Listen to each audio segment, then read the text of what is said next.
Arestado ng Kalinga PNP ang number 7 most wanted person provincial level sa kasong paglabag sa RA 9165 o Comprehensive Dangerous Drugs Act of 2002 at RA 10591 o Comprehensive Firearms and Ammunition Regulation Act sa Tabuk City, Kalinga nito lamang ika-4 ng Setyembre taong kasalukuyan.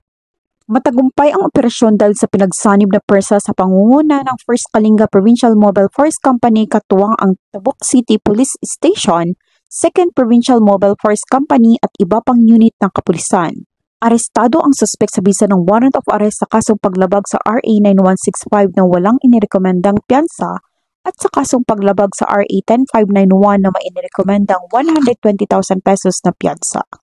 Nasa kustodiya ng 1st Kalinga PMFC ang suspek pero kasalukuyang nakaratay sa ospital dahil sa kanyang multiple electrolyte imbalance na nasuri ng kanyang attending physician.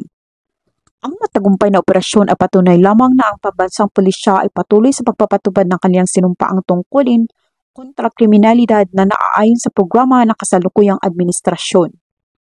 Mula dito sa Rehiyon Cordillera, ako ang inyong PNN correspondent, Patrolwoman Melba Langbis, alagad ng batas, taga-taguyod ng Balitang Pulis.